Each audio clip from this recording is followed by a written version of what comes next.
On Point is brought to you by Dargin Global.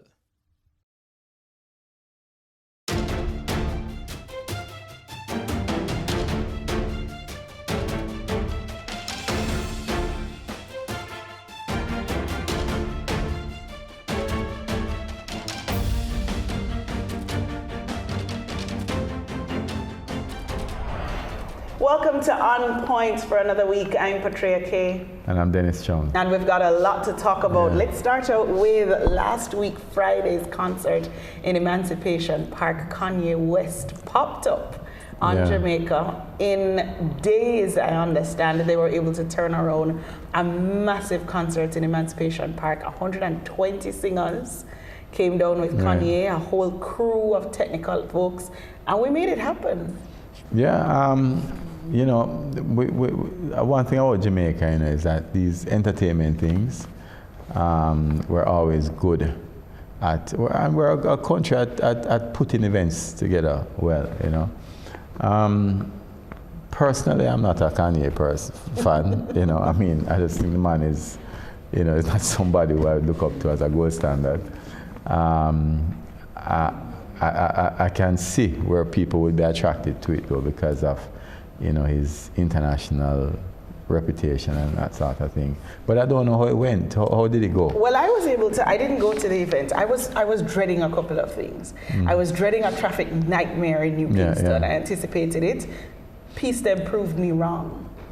Or people management and traffic management skills on Friday evening very well under Kevin Blake was a win, absolutely. So I actually was peeping every now and again online on the online stream, and from what I could see, the quality of the production was excellent, and a lot of that kudos to Jamaican technical teams. We're talking about entities like Phase 3 Productions. We're talking about entities like Main Events, like Martin Lewis Solutions.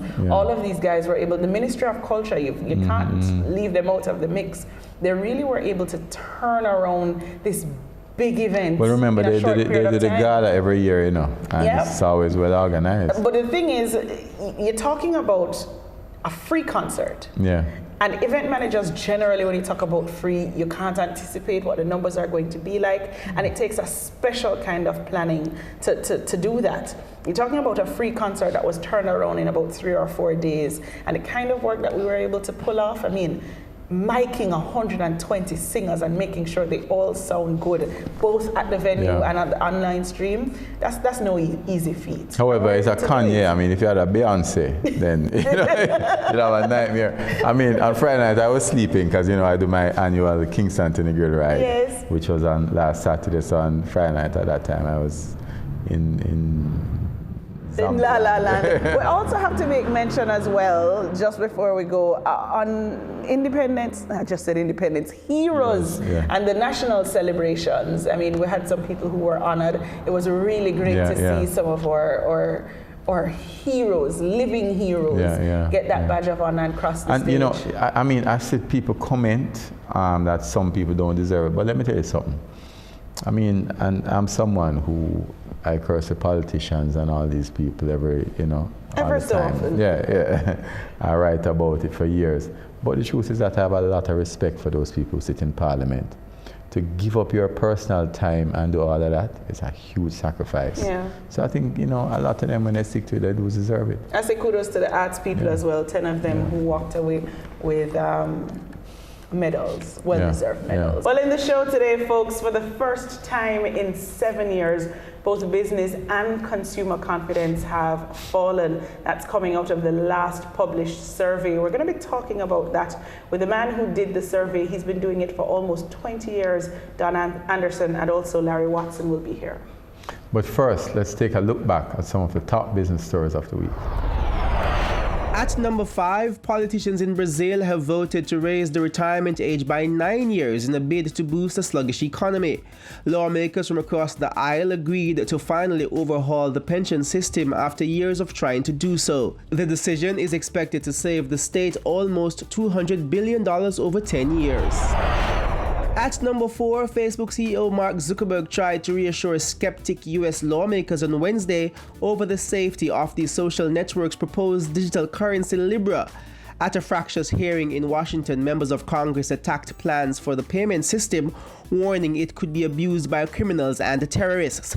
Mr. Zuckerberg was also challenged over claims that he had lied to U.S. regulators in the past, but he promised Libra would not be launched without government approval.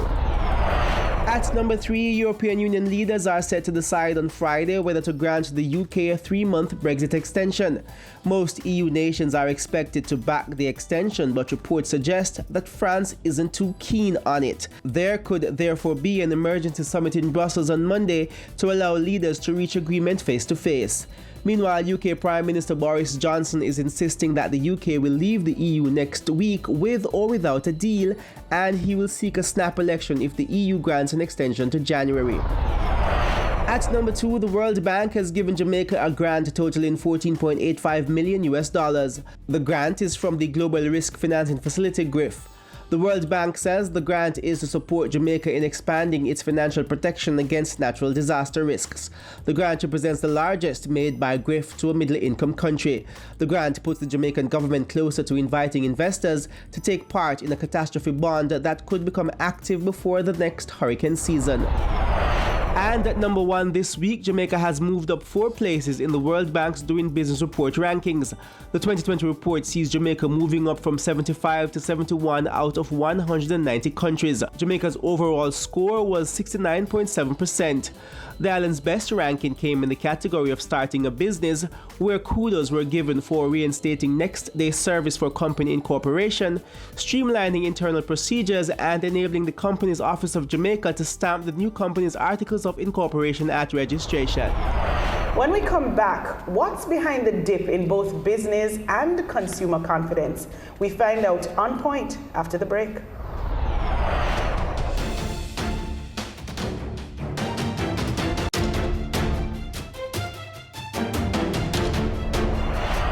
Welcome back to On Point, folks. Now, business and consumer confidence both registered a decline in the third quarter of 2019. What caused that? Let's take a look at some of those results. For the first time in 7 years, consumer optimism is down. The latest Business and Consumer Confidence Indices survey recorded a slight decline in consumer optimism of 3.5 points, with an index of 179.9 points for the third quarter. The dip is associated with consumers' current realistic perception of business conditions and their expectations for jobs in the future.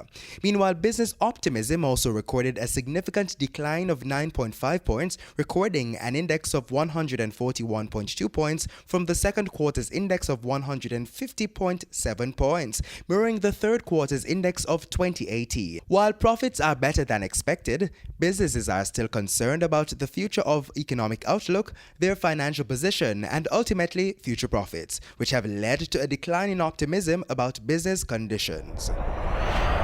And joining us now to talk about these issues is the Managing Director at Market Research Services Limited, well-known pollster Don Anderson, and immediate past president of the Jamaica Chamber of Commerce, Mr. Larry Watson. Welcome, gentlemen. Thank you very much. Thank you. Good to be here. Mm-hmm. I'll start with you, Don, because you've been looking at these numbers for, say, some 20 years now. One short of 20. If anybody has seen a pattern, Yes. it's you. Yeah. Talk to me about what this dip signifies for you. We make the point constantly that the dip really is at a point where the indices are at the highest level ever, and therefore it's not something to panic about. It certainly represents a fall off after 8 consecutive quarters of increases, both consumer and business, and therefore it's something to watch. With regard to the business confidence, this is the second quarter that it has dipped. Between first quarter and second quarter, it went down by less than 1 percentage point, and this occasion it went down by 9 percentage points. And therefore, it's something that you want to watch. The consumer confidence dipped for the first time in 7 quarters. And again, we need to make the point that both these fall-offs have been at a time when the indices have been bunching together over the last 8 periods. At the highest level, it has been over the 19 years we have done this study. So, I mean, you're right, Don. I mean, a dip or two is not a trend. Eh? The trend can still be up, but it does take a little break. But Larry, what are the business conditions that you are feeling out there? Because you're a businessman out there. the business conditions are positive. Interest rates are coming down. Unemployment is now at the lowest ever at 7.8%.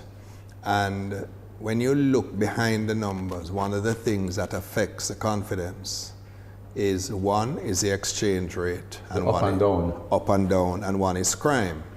Now, when you look back through the years as the confidence was growing, you would get the importance of the exchange rate to confidence when the rate was flying being very significant. Mm-hmm. However, when it steadies off, you find it not as significant. Now, if one was to look at 2018 when we catapulted to record high confidence, one would recall that we had the state of emergency in 2018. Mm-hmm. And at that time, crime was trending downward. Now, when January came and the state of emergency was eliminated, you see the importance of crime to both the business and consumer, pulling down the indices. And even though the state of emergencies came back, the effect on crime was not immediate. So I think you're seeing this as two factors that has an influence on the confidence of both business and consumers. But as Don said, it is still at the highest level ever. Let's look at this dipstick that you've done, this snapshot in time, and taking a look at where people are in terms of confidence on both sides. What does that mean for the Jamaican economy? The business sector, they're reflecting upon where they are right now, because in the third quarter, businesses were saying profits were as good as expected. But looking forward, businesses are now saying that we don't expect to have this level, to achieve this level of profitability going forward. They're less confident about the economy going forward than they were before. Again, one has to be careful we don't then sing doom and gloom, because what it means is that, again, making the point that I already made, this is from a high, an all-time high. But a 9% change in point change doesn't scare you? Yes. It's significant. It is significant. It would only scare me if the next quarter we see a continuation of a decline. So a trend would have set in. Right now, it's the second quarter of decline, and the first one really was negligible. So we're not too worried about that 9% fall off. We're worried about the magnitude of the fall. Yes. But again, if the trend continues, then we would need to really sit up and say exactly what's happening. But Don, what are some of the reasons that the business has given that they've lost confidence? Because that's important. They tell us specifically it's the fluctuation in the US, in the exchange rate, which makes for difficult planning. They're saying businesses, of course, plan long term. And when you have a dollar that's fluctuating between 137, 132, 131, whatever, it's difficult for them to plan forward. And that's one of the principal reasons. The second thing, of course, is crime. Mm-hmm. Crime is a major factor in businesses planning forward. And we need to reflect upon it against the background of the fact that businesses are still saying it's a good time to invest. Mm-hmm. But fewer businesses are making that point. I'm going to get to crime in a bit, but I want to stay with the dollar, because if you listen to the BOJ and the argument coming out of the BOJ, for them, a fluctuating dollar is healthy. That's where we want the market to be. And so you're left with this conundrum, the BOJ suggesting that one thing is the ideal situation, and that's where we're at. And the business community saying, I'm not comfortable with your ideal. Well, I would certainly put it in a different way. The Bank of Jamaica and the government of Jamaica has put on record that we won't have a fixed exchange rate. And what they're trying to do with inflation targeting is take the attention away from the exchange rate and putting it to inflation, which is at under 5% at the lowest ever. Now, if one was to say what is the exchange rate with the Japanese yen or the euro, many persons would not know, even within Europe and Japan, because they look at inflation. Now, the BOJ is a subscriber to these indices, and when they look behind the data and they realize the importance of the exchange rate to confidence, this is why they came out with their television commercials that was of international repute, instilling into the consumer and into the Jamaican population that inflation targeting is a way to go and take your eye off of the exchange rate. And with that successful marketing campaign, you saw the importance of the exchange rate dip, and it was not as significant to the confidence. But the other factor that influences this 9% decline, one has to bring in now the world economy. Because within our largest trading partners, which is the US and the UK and others, in the UK you have this Brexit situation that gets people very nervous. Within the US you have trade wars that come almost every week. There's another target of trade war. So there's a nervousness within the international arena as to how is the world economy going to go. And that, against the background that the international institutions like the World Bank and the IMF has projected a decline in the growth rate on a global scale. So those coming into the equation, I think, has an influence on how business persons are looking ahead and projecting ahead, because they see rough seas ahead within the international community and our trading partners. In the same way with tourism, there's been a relook at the rest of the world, recognizing the very things that you just talked about and our dependence on the US market or dependence on the UK market, and recognizing that risk and saying, you know what, we need to look elsewhere. Is the business community doing the same thing? Are we able to get the kind of volumes one day that we perhaps would have gotten from the United States from somewhere else? Well, let me just comment on a point that Larry made just now. As the researcher in the hot seat right now, I must tell you that we can only talk in terms of what the businesses say are the reasons why, and what is coming forward. I'm sure that those things that Larry mentioned would have an impact somewhere along the line, but we haven't been able to measure them. They did not come out in the survey. And therefore, to respond to your question about the reasons why, we have to rely upon what we pick up in the survey and the two key factors that they mentioned, the exchange rate and crime. Now, BOJ is absolutely doing, I believe, the right thing in trying to convince the business sector that we shouldn't really look at the exchange rate and the fluctuation. You might very well have to get accustomed to this fluctuation. But that's a message that is not going to necessarily resonate immediately with the business sector. But here's the problem I have with that. If someone look at me and tell me that that cup is a cat and the cup is a cup, then you have a problem with your message. Absolutely. Because when I look at my income statement every month, I see the fluctuation in the exchange rate, and I can't predict it month to month. And that's the issue I have, you know. Because even though they're out there, and inflation target is the way to go, but certain countries like Japan and those countries that they talk about don't have the reliance on the exchange rate that we have. So it's not an issue. And it's a factor. It's the number one factor mentioned by businesses. The point is that we want to plan long term, but we don't have the luxury of, and they don't necessarily want a fixed exchange rate, but something more stable than it is at the moment. Stable. You know, when you're fluctuating between near 138 and down to whatever it is, it's difficult for them to plan, and this is what they're echoing in their comments in the survey, for sure. Yes, and I wanted to say that, to your point, when you bring in a container, there's a weighted average exchange rate that your duties and everything is costed at, and in your financing, you have foreign exchange losses or gains depending on the movement. So I think that is a reality.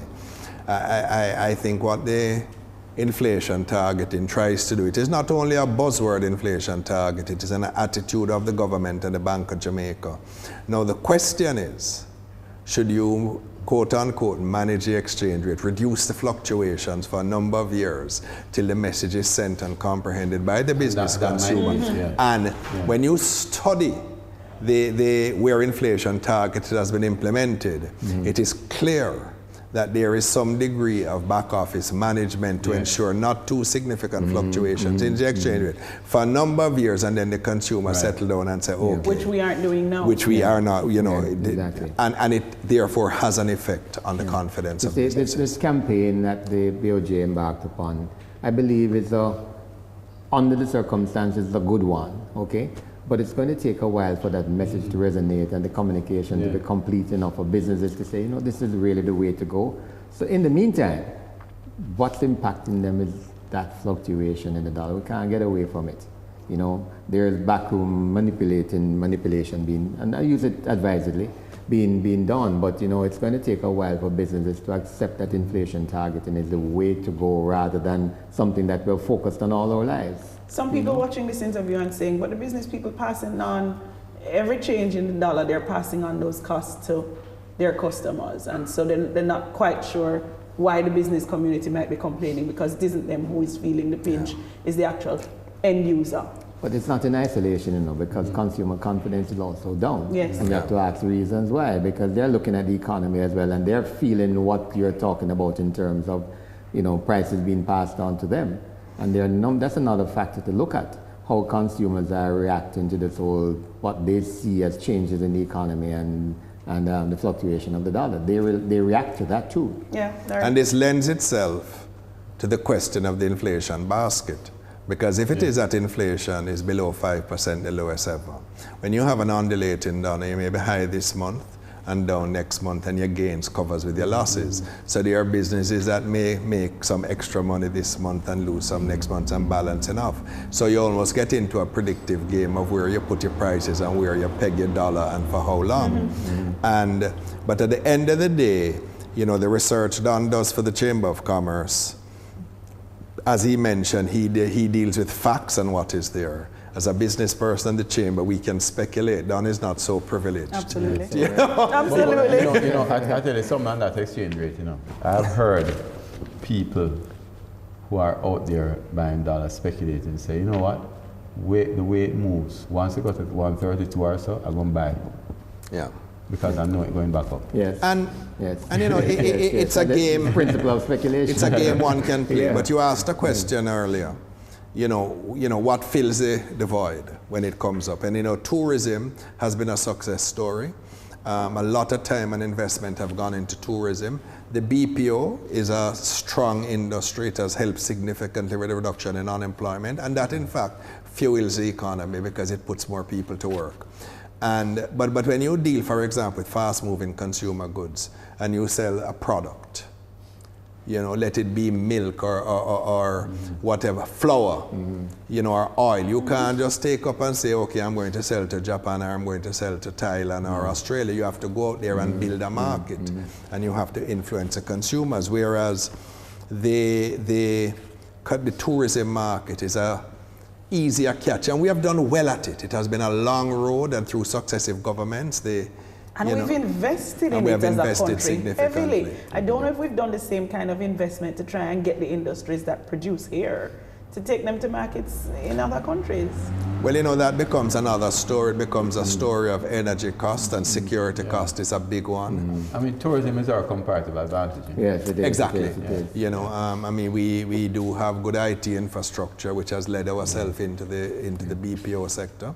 So, you know, I think Jamaica is in a strong place. Businesses are doing well. One sees it on the stock market, you know, because one of the things quite brilliantly, I think, you know, the last Wigton share, you know, that brought in how much? Over 20,000 additional investors into the stock market, you know, because at one time people say you put your money under the mattress, another time you put it in the bank. No, you're putting it in the stock market, and I think that's good capital for businesses to achieve growth, and I think that is happening, and by achieving the growth and the government divesting their investments in Wigton.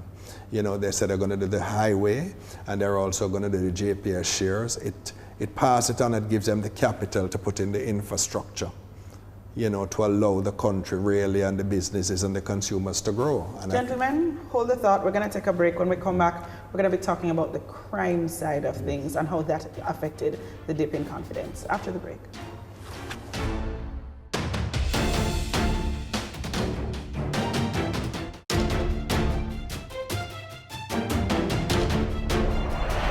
Welcome back to On Point, folks. We're talking about the results of the latest business and consumer confidence surveys and the dip in those numbers, talking about it with Larry Watson and also Don Anderson. Gentlemen, thanks for staying with us. Our pleasure. Patria, before the break, Patria spoke about crime, which is something we wanted to talk about. What was the story on that, Don, coming out of the survey? Well, you know, over the last 7 quarters, crime emerged as the #1 deterrent to greater investment. That's the bottom line. Businesses were saying, you know, we know that there are all these various measures, the SOEs around the place and what have you, states of emergency here and there.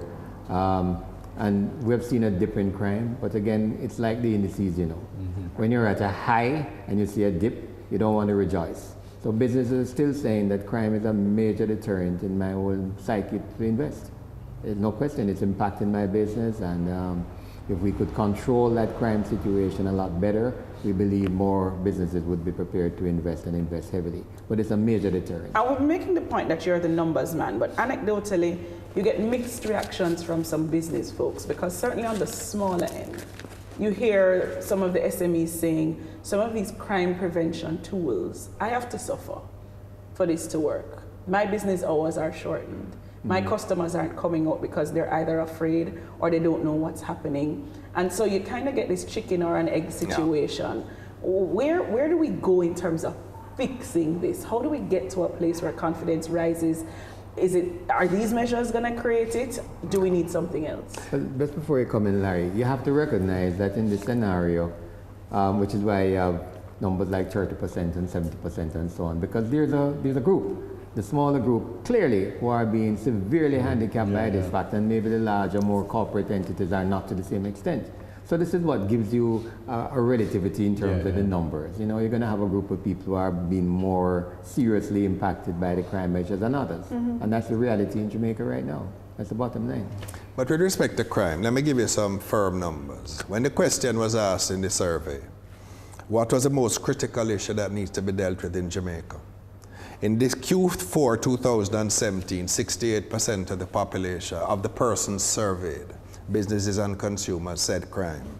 By Q1 2018, it was 74%. Then the state of emergency started in January. It dropped to 65 on Q3. By Q3 2018, it was down to 46. In Q4, the rhetoric started that the state of emergency was not going to be extended. So the conversation started. And then it went up to 57%, 53%, up to 63 in Q2, now back down to 59. Now, so that just gives you an indication that the persons reacted to the reduction in crime. This is not saying the state of emergency, the SO is good or bad, not affecting, but the key factor that affects businesses is crime. And the state of emergency may cause some business to have to close early, whatever it is, but at the fundamental part of it, where we need to reduce crime. Surveys, solid surveys by the IDB have shown that if Jamaica had the crime rate of Costa Rica, we'd be growing at 5.8% a year. Which is significant. Which is significant because the money, that's three times. So, at the end of the day, on the wall, in the boardrooms, in every room in Jamaica, it is crime. And we have to learn. We have to learn, all the businesses and consumer. The PSOJ has Crime Stop. We have police lines. We have to get the confidence that as Jamaicans, we have to go out there and help our security forces in really harnessing this monster and bringing people to book. How do Jamaica's biggest money earner, which is tourism, and the thing that cripples us most, crime, survive in the same space? Because I think the crime is constrained to particular areas, and whereas we may have a number of 1,600 crimes, murders a year, it is very geographically segmented, which is why you're seeing, for example, within St. Catherine, parts of Clarendon and the western parishes, the SOE is trying to But the isolate. press isn't managed that way. The internet, everybody before you go to a country, you're going to read the newspaper headlines, you're going to... And still, we're hearing about record numbers of arrivals. We're hearing about the actual earnings from tourism growing. Because I do believe that the global population, they are mature, they understand that crime is a reality. They understand that within the hotel sector of Jamaica, they're safe. They're relatively safe, and they're going to... But Larry, wouldn't you say that one of the ways that we have managed crime though and kept our tourism numbers up is all-inclusive? All-inclusive. Definitely. Absolutely. I mean, a lot of kudos to them for creating that product, because if we didn't have that, we would be in real trouble. But a lot of that is to the detriment of average Jamaicans who are being left out of the income loophole. It's a balancing act, the whole way down the line. I was going to make that point about the all-inclusive, because to a large extent, tourism thrives even in Montego Bay, where we're recording highest levels of criminality and murders, because the tourists to a large extent are insulated. No question about that. And this is one of the things that has allowed us, despite the high crime level, to be able to grow tourism. And in the last quarter here, we are seeing where businesses are saying this is an area to invest in. It's the principal area that they're indicating they could invest in, which is tourism. In fact, the morning when JCC survey came out, I don't know how Minister Bartlett got the copy of the survey. I don't even know if we sold him a copy done. But I leave that to you. I know that at 2 o'clock, yeah, he was having a board meeting on the tourism pension fund. And he mentioned the results of the survey indicating that tourism was a bright spot, yeah, for investment, and he was bringing people to it. But I think with the all-inclusives, every room you have 1 to 1.5 Jamaicans employed in that property alone. That doesn't necessarily count the transportation, the security, the tours, etc., etc. So tourism is a vibrant industry, so is manufacturing, so is BPO, and I think as a country, we have to look at what makes tourism successful and ensure that we diversify our base into manufacturing, into agriculture, to ensure that not only tourism is there and BPO fueling the economy. I mean, one can see with the reduction in the projected growth rate of Jamaica, although currently it is still twice what it was the last 20, 30 years. It's still mager. It's still mager. And one hiccup, Gisco, when closed, BAP you lose 1%. One hurricane. And that must show us absolutely that we need to ensure that not only tourism and BPO, but agriculture, the manufacturing sector. I believe the manufacturing sector was what? Then it's 15, 18% of this economy. Today is 8 or 9. Why is that? Not because people don't want to manufacture and export. It's because the infrastructure and the facilities and being put, policy. And policy, has stifled the industry. And we better wake up and smell the coffee. Because if we don't get these policies right, and set this economy level, not giving one industry a blight and then holding down another industry, the trajectory of our country is in trouble. But one of the things I want to talk about, Larry and Don, is that with tourism, I look at it from not just the point of view that we're getting 4 million tourists or so much money, but the opportunity cost. Because the truth is that when I go downtown Miami and I want a room for a night, which is not an all-inclusive at a Crown or one of those places, it's $300 a night without anything. You have to pay for all internet. Exactly. You come here, you get a room for 200 and some all-inclusive. So isn't crime one of the things that is depreciating our value? And we really should be making twice the amount that we I have no doubt about that, But another point comes to mind, a study we did maybe about 3 years ago for the Ministry of Tourism.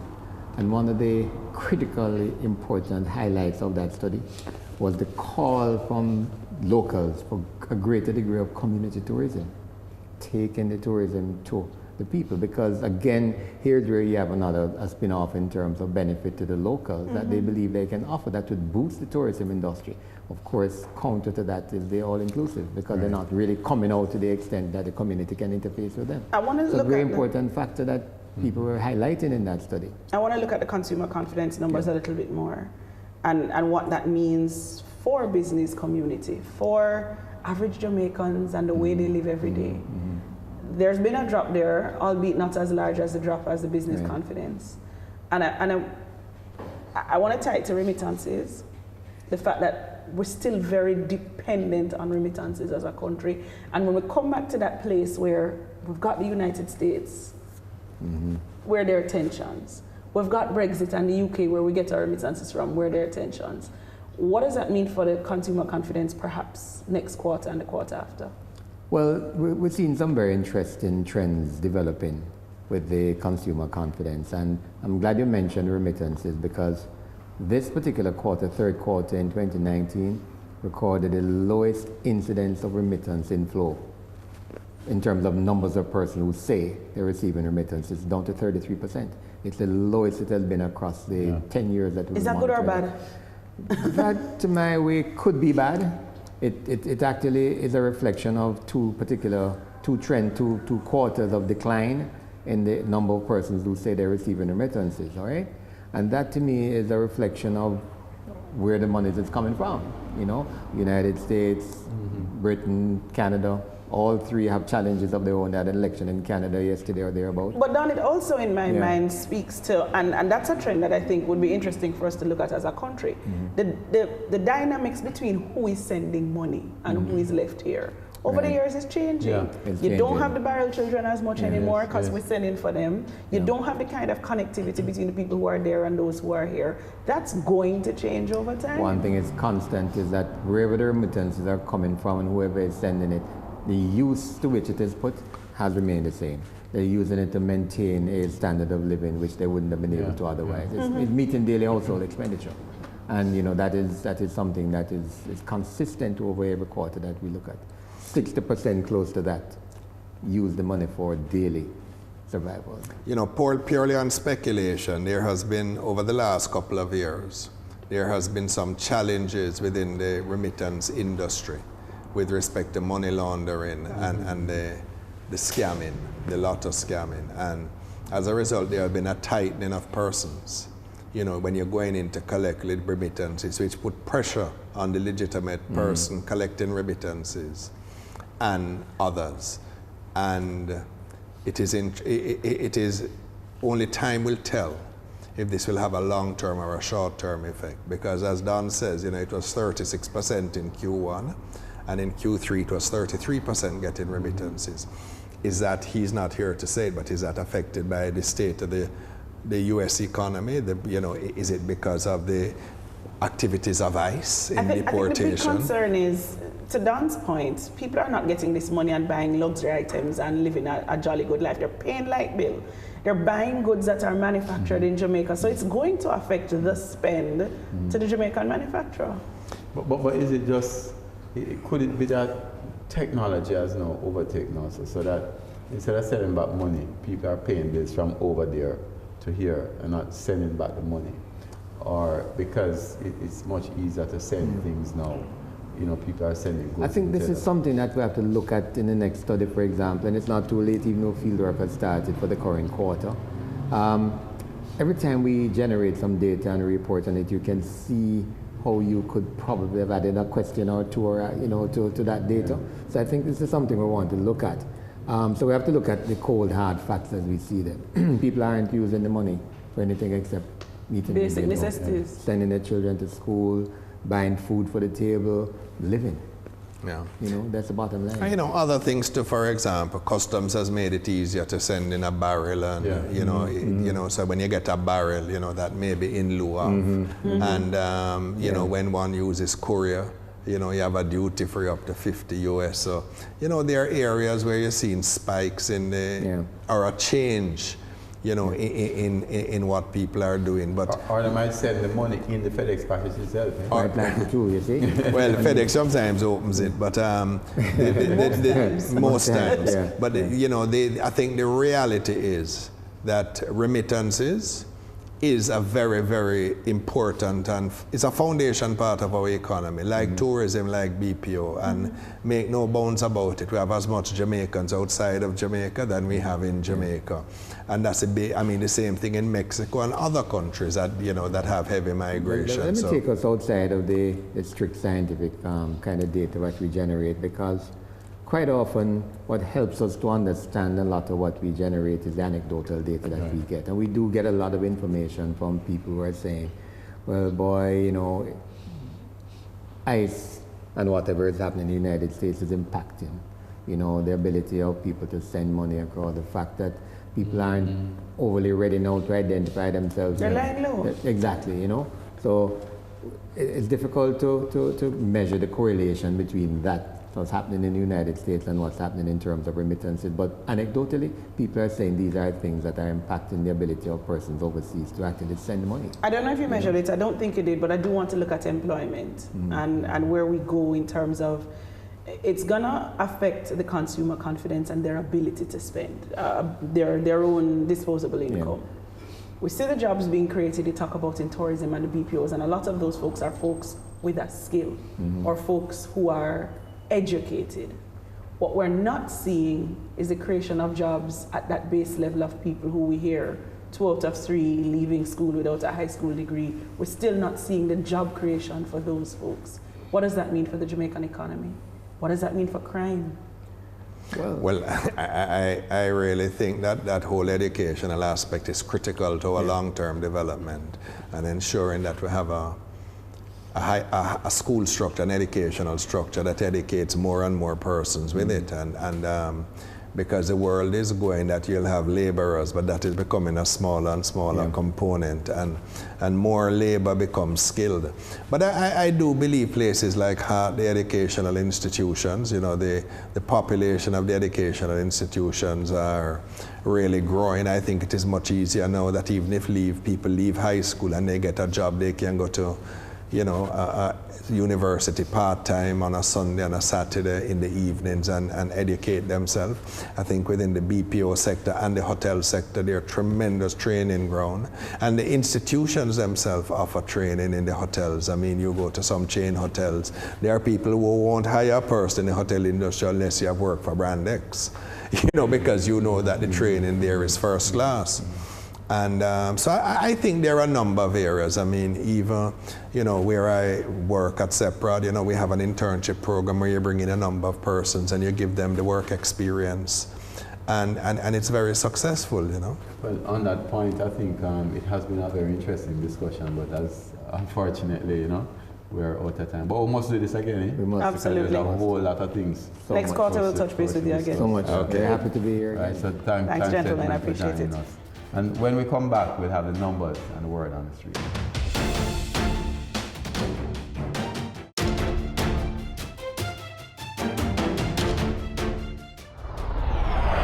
Welcome back to On Point.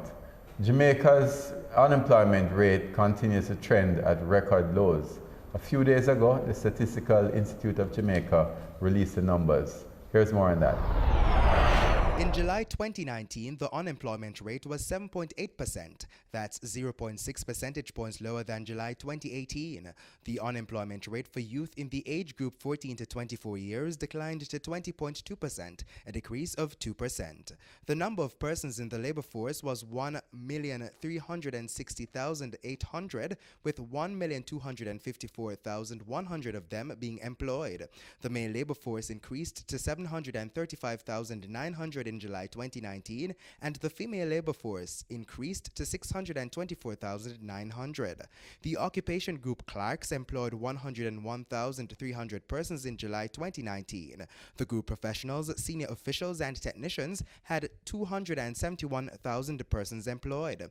The industry group construction provided jobs for 101,100 persons in July 2019.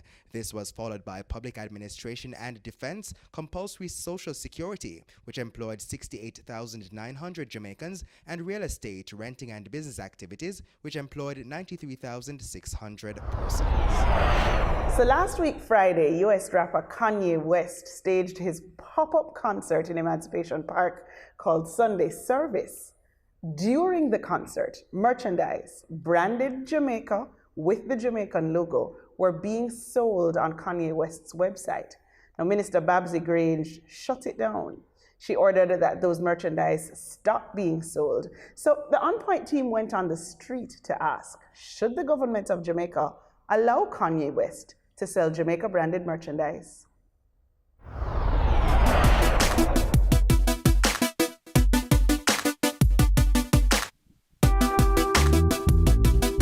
No, I don't think that Kanye West should benefit from using the emblems without the country benefiting financially, because Jamaica is a brand, and we have athletes who put us on the map, entertainers. So unless he's going to benefit or the country is going to benefit, I don't see why we should allow him to use our coat of arms and emblems. No, because he's not Jamaican. Yeah, he's from overseas, and why are we going to sell out our culture? We can't do that. That is not right. Yes, he can, because he's promoting the country. I don't believe that should happen, because in America you cannot do that. If you were to go ahead and just sell people merchandise without their permission, that would be a serious lawsuit in America. So therefore, we Jamaicans need to protect our merchandise and not just let it go away like that. So I don't believe that should have happened. No, I don't think so. Because it's Jamaica's emblem, so I don't think that should be something that's been sold all over the world without permission, that is. There's rules and regulation. If we go America, we have to have certain authority telling us we can do and we cannot do. You can't break the rules for can and cannot do. What you can do, you do. What you cannot do, you don't do. So I don't want to say nothing offending Kanye West because of God. And there's nothing to me like God. So just keep it real. Keep it on a level way. You and the government good, abide by the rule, and we're good.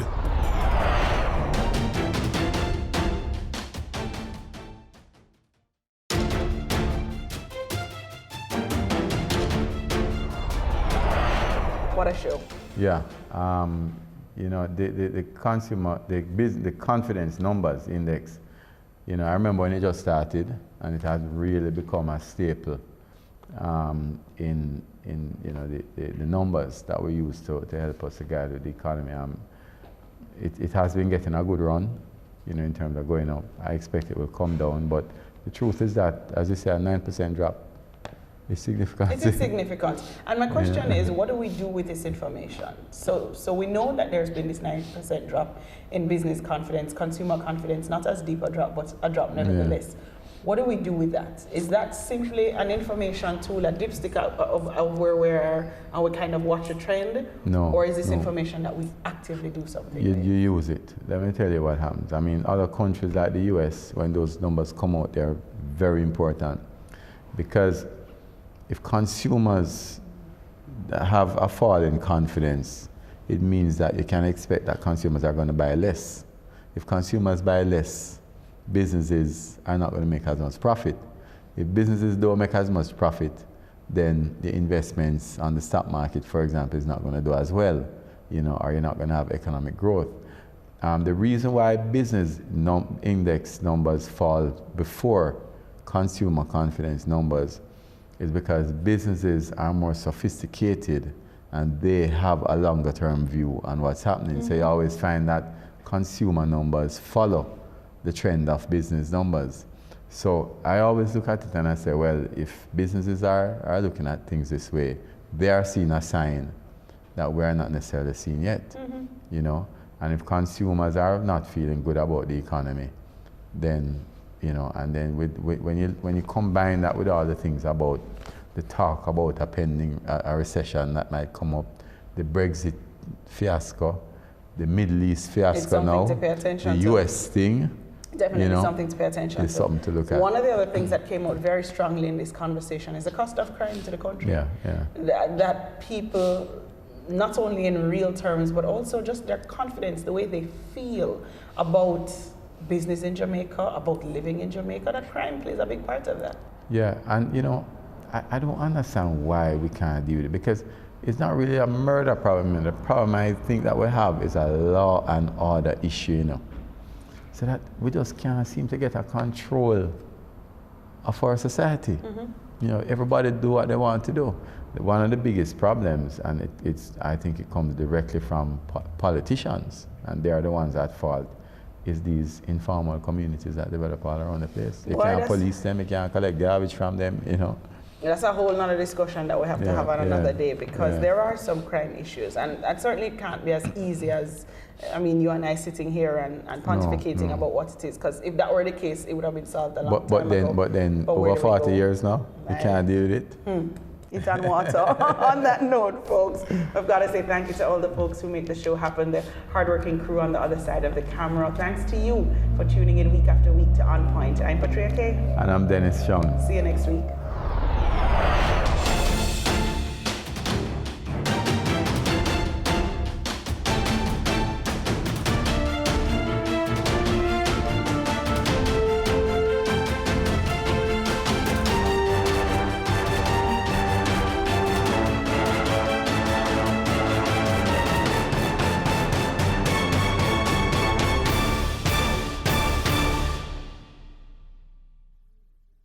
On Point was brought to you by Dargin Global.